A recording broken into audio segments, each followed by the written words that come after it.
We shall overcome. We shall overcome.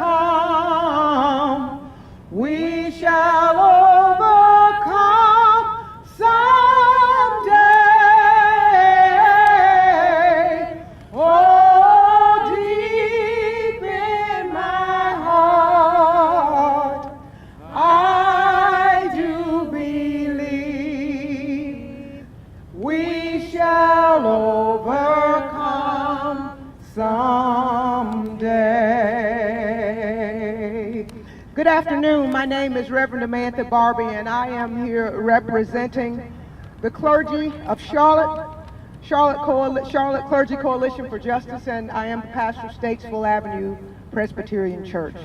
We will overcome one day, but today we are fighting against an unjust system. Charlotte faith leaders have received multiple first-hand reports of mistreatment of inmates by jail staff. There have been eyewitness reports of abuse of power, including one man being held in solitary confinement for 60 days. This is unjust. This is inhumane. And it is no reason, there is no reason that anyone needs to be confined for that amount of time. It's something deeply wrong with a system that supports this type of immorality. It is immoral to treat people in this manner. When you have a 16 or 17-year-old in solitary confinement, I don't care what you call it. It is solitary confinement. When you could be rehabilitating, treating, and loving another human being as we are supposed to. So today you will hear eyewitness accounts. You will hear from other faith leaders. We are irate about this, and we are looking for policy change. This must stop. So thank you. I am going to bring Karen Myers up now from Faith and Public Life as we continue to seek different, better policy. Amen. Good afternoon. Good afternoon. Good afternoon. All right. My name is Karen Myers. I am the North Carolina State Director for Faith and Public Life. I'm going to walk you through a bit of our program today. The person that will speak immediately after me is Brandy Hamilton, followed by Gemini Boyd and Sebastian Goodson. All three of these individuals are folks who have been personally impacted by inhumane treatment and by solitary confinement in Charlotte, Mecklenburg. After Sebastian speaks, we'll have Minister Corinne Mack from the Charlotte NAACP. Reverend Donnie Garris and Rabbi Judy Schindler will close us out today with a call to action, and she's speaking from the Stan Green Spine Center here in Charlotte. Thank you. Hello, everyone. Hello. I'm Brandy Hamilton, and I experienced solitary confinement about 2 years ago. I was arrested for failure to appear for traffic court in Gaston County. Because I got arrested in the parking lot of Gaston County for allegedly hitting another car. Anywho, when I got picked up, I was brought to the Charlotte Mecklenburg County Jail, and I was just there a couple of days, but I believe I was in between a medication for bipolar disorder, so I was a little disoriented, or maybe very much so disoriented. I heard an inmate say, I had been singing in my cell, and I heard another inmate in my pod say, "Who is that singing?" And they said, "I think it's Hamilton." And so they said, "Ooh, sing." And they named another gospel song that I knew, so I started singing it. And the CO said, "All right, now, you need to hush." And I kept on singing. And she called the DART team, and they rushed in. So from my understanding, and according to what the current sheriff stated at the last forum at Johnson C. Smith last Sunday, He said that people were not put into solitary confinement unless they are violent, they've been fighting amongst each other, or they have attacked an officer within the jail. And I yelled at him to tell the truth, that that was not true, that I was put into solitary confinement for singing. And so, okay, it was for not obeying an order, but I was singing, and I wasn't violent, and I had harmed no one. And also, I was experiencing a little mental health situation, a little crisis, some would consider it to be. So anyway, my mom came. Later, she told me once I got released and like found my way home, I'm barefoot.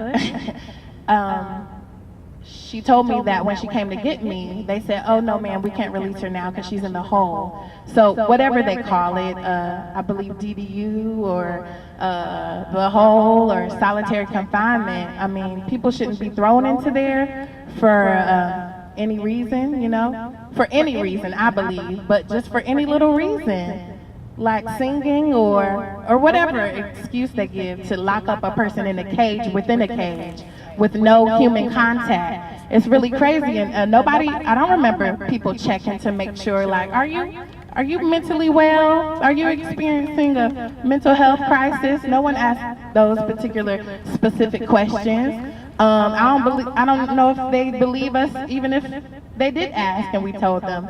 So we just got to be careful. And we have to do something about this because it's a real problem. You know, it's a real problem to be there, like the brother was there for 60 days, no human contact. And scientific studies show like the mental detriment of people who are not able to be in contact with human beings. Like, that's a problem, and we have to do something about it. Amen. That's all I have to say. Thank you. Yes, thank you. Good afternoon. How are y'all this afternoon? I'm coming to speak about solitary confinement because it must end with a capital E. And I want to express the reason why I should feel it should end.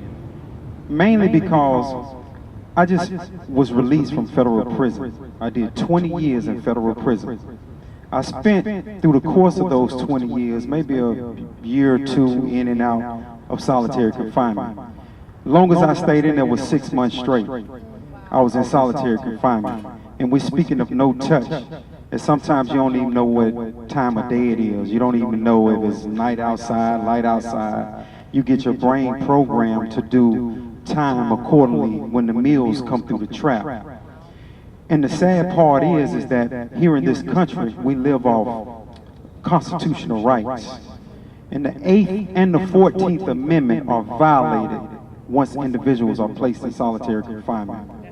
Because it is cruel and unusual punishment. Just that simple. And we all know that they call it administrative detention, disruption, or whatever they want to call it, or special housing unit, but it exists, and it exists right here in our county, in Mecklenburg County, and counties throughout the United States. We had President number 44, Barack Obama, who actually visited a federal prison. He actually stated that solitary confinement must end. We had a president of the United States state that solitary confinement must end, but yet still, we have it right here in our city. And it must end, because if you're placed in solitary confinement, this is what people don't know. You want to know why the recidivism rate is so high? Because over 80% of the people that actually go into solitary confinement find their way coming back to jail. Because we don't address mental health. Mental health is very important, because I sat in there some of them days and I realized that I didn't have no one to touch. It started messing with my brain. My mind started like tripping for real. And it makes your heart beat real fast. And you get nervous. To this day, I wake up out my sleep sometimes thinking I'm in solitary confinement. And I will forever and a day be scarred from solitary confinement.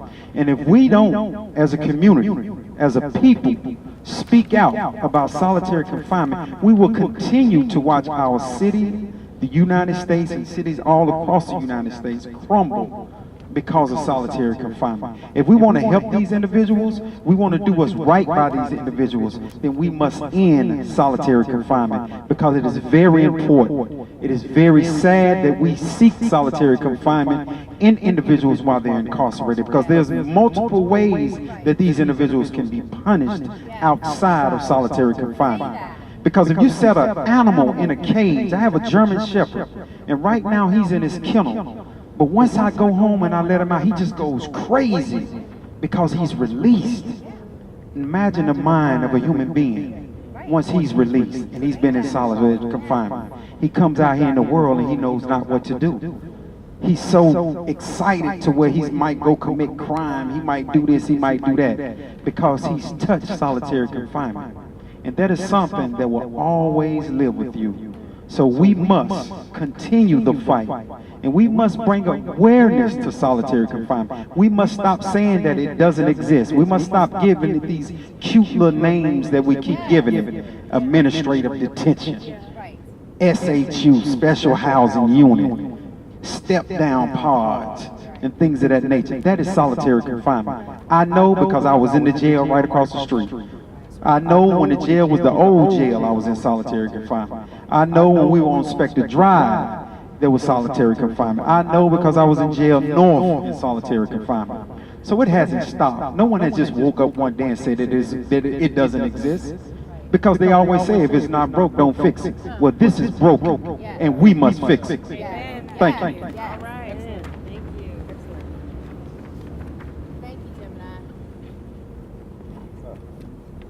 Good afternoon, everybody. Solitary confinement.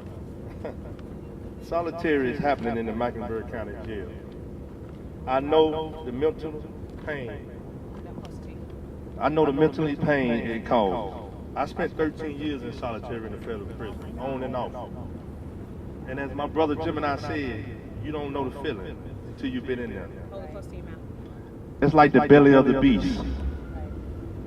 I don't know if any one of you ever felt like a baby when he used the bathroom into his diaper, but that's how you feel. My name is Sebastian Goodson. I work full-time and I have a 3-year-old son that I'm raising with his mother. When I was a teenager, I was in a gang that terrorized the streets of Charlotte. I was what some people call a thug, because that's all the society could see. It is reported that the current Mecklenburg County Sheriff's Office view us as thugs and thinks we deserve solitary. There is no love for so-called thugs.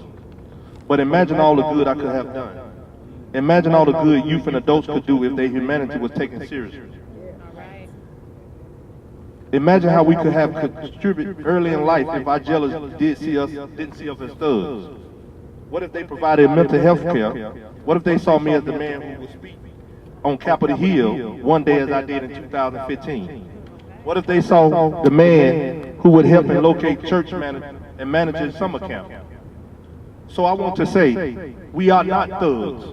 We are traumatized, hurting, oppressed people trying to figure out how to survive in a city that has no ladder up with mobility. Show us some love. Show us some love and end solitary confinement. Thank you and have a blessed day. Yeah, say that. All right. Good afternoon. I'm Minister Corinne Mack, the president of the Charlotte Mecklenburg NAACP. We are here today seeking justice. We are here today seeking change. We are here today to talk about the inhumane ways our children are being treated in the Charlotte Mecklenburg system. Solitary confinement for a child who has not received all of their cognitive skills, imagine the effect on that child. We talk about high recidivism in the Black, brown, and poor communities quite frequently. But at the end of the day, what are the causes of recidivism?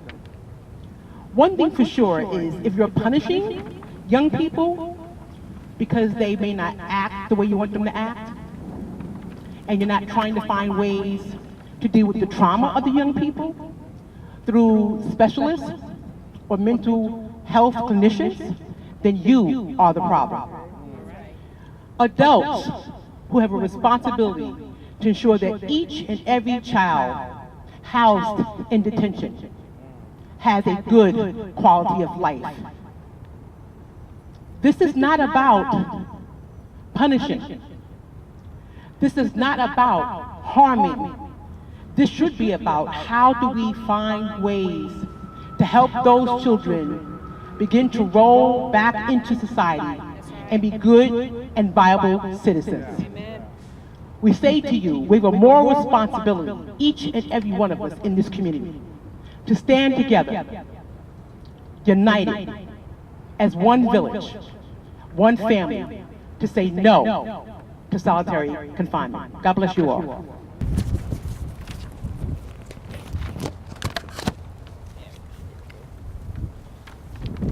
All right, I'm speaking in behalf, is it on?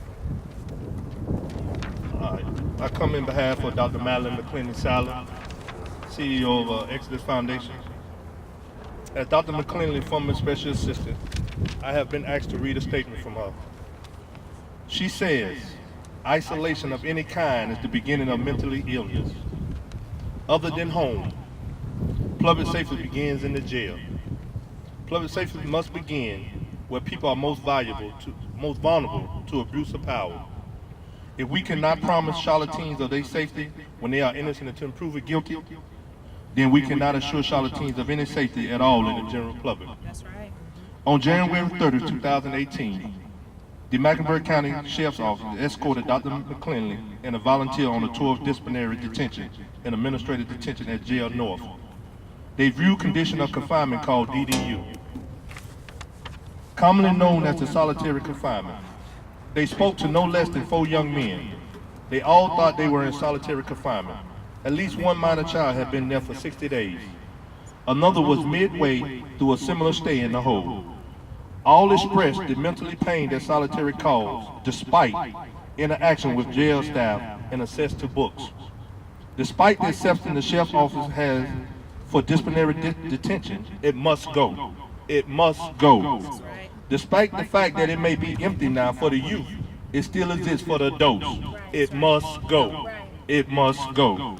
Entering the jail at all is traumatic for everyone.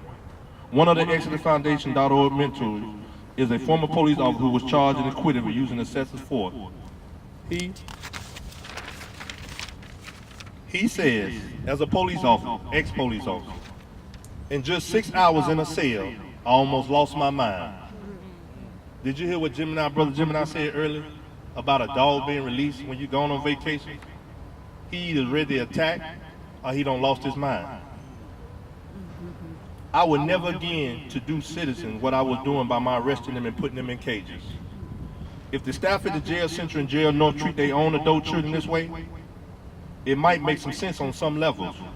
But one thing is for sure, DSS would take away their parenting rights. Solitary confinement for adults and youth must end now.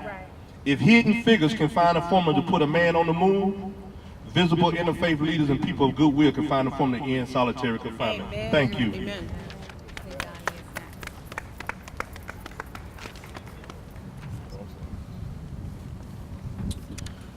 My name is Donnie Garris. I'm the pastor of the United Missionary Baptist Church, also the moderator of the United Missionary Baptist Association. Standing with me is Reverend Glency Redrick, who is the chairperson of our Social Justice Committee. We stand united today to make this statement that we've heard the truth today from persons who have experienced the cruel treatment that takes place in solitary confinement in our Mecklenburg County jail system.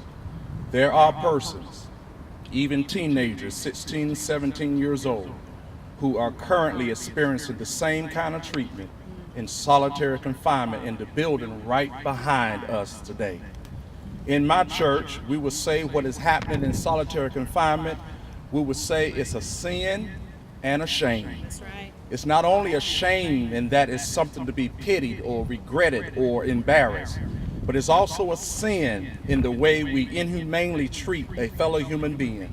Sin in the eyes of God and in our relationship with others in community is in any way, form, or fashion that dehumanizes and deprives another human being their dignity. Sin is not only in some cases the violation of a legal law, but is in all cases the violation of God's moral law. Whenever we treat another human being less than the dignity a human being deserves, is a sin. In this case, solitary confinement, even if it's called by any other name, is still the same, and that is, it's a sin. And sins need to be repented, sins need to be confronted, sins need to be changed and corrected now. This sinful and shameful cruelty we've heard of those who have endured and are currently enduring in solitary confinement needs to be corrected, and it needs to be changed now. This isn't a campaign for the endorsement of any particular candidate, as it is a campaign for change. Change is what we're looking for. Change in policy, change in treatment, change in attitude, change in conditions, change in outcomes. Solitary confinement isn't rehabilitating, it's damaging, it's crippling people mentally and releasing them back into our communities as men and women who are forever changed. Change now is what we're looking for. We're looking for the end to these sinful and shameful, inhumane practices that are currently happening to those in solitary confinement. When there's a sin and a shame discovered, there's a song we sing in my church that says, "Get right with God and do it now." I'm Rabbi Judy Schindler, and I'm just closing out this call to end solitary confinement. So the book of Deuteronomy states, "Tzedek, tzedek tirdof, justice, justice you shall pursue." We are calling for justice in our county jail. We are calling for change in our county jail. We are calling for change in the policy and practice that allows for solitary confinement. No matter what you call it, and our sheriff's office has many names for it. It is inhumane, it is psychologically damaging. It is not the jail we want to have, nor the city we want to be. We want a jail that treats our inmates, whether guilty or not, with humanity. Some in our system are simply awaiting their trial. We want our mothers and fathers, our brothers and sisters, our sons and daughters in these jails to emerge not damaged and scarred, but strengthened and made whole. This is our city. This is us. We are accountable for how we treat every citizen, no matter where they sit or where they sleep. Yes. That's right. In the Hebrew Bible, the prophet Jeremiah calls out to those in exile, "Seek the shalom, the wholeness and the peace of the city where I have caused you to be carried away in captivity, and pray to God for your city, for in its wholeness and peace, you will have wholeness and peace." We are calling for an end to our jail policy that allows for 23 hours a day of isolation, sometimes 72 hours of isolation over the weekends for days and weeks and months, and what we've heard, sometimes years on end. The UN has called it torture. National experts see it as psychologically damaging. Jails around the country are changing policy and practice, and we call on ours to do the same. We need to ensure that those who are serving time and doing their work of righting their wrongs are getting what they need to re-enter our community, physically, psychologically, and spiritually whole to ensure their success. It lifts us all. This is our city. This is our jail. This is our call for change, for our sheriff's office to treat those who are dwelling here, teens and adults alike, with humanity, with dignity, with compassion, with justice. Tzedek, tzedek tirdof. Justice, justice we shall pursue. Amen. Amen. For those who have the ability to change, listen carefully. No justice, no peace. No justice, no peace. No justice, no peace. No justice, no peace. No justice, no peace. No justice, no peace. Right, that's all right. Okay. Okay, this just can be for us, I guess. Redemption song. Oh, pirates, yes, they robbed I, sold I to the merchant ship. Minutes after they took I from the bottomless pit. But my hands were made strong by the hand of the Almighty. We're forward in this generation triumphantly. Won't you help me sing this song of freedom? It's all I ever had. Redemption song. Emancipate yourselves from mental slavery. None but ourselves can free our mind. Have no fear for atomic energy, 'cause none of them can stop at a time. How long shall they kill our black boys while we stand aside and look? Ooh, some say it's just a part of it. We've got to fulfill the book. But won't you help me sing, sing, sing this song of freedom? It's all I ever had. Redemption song, song of freedom, a song of freedom.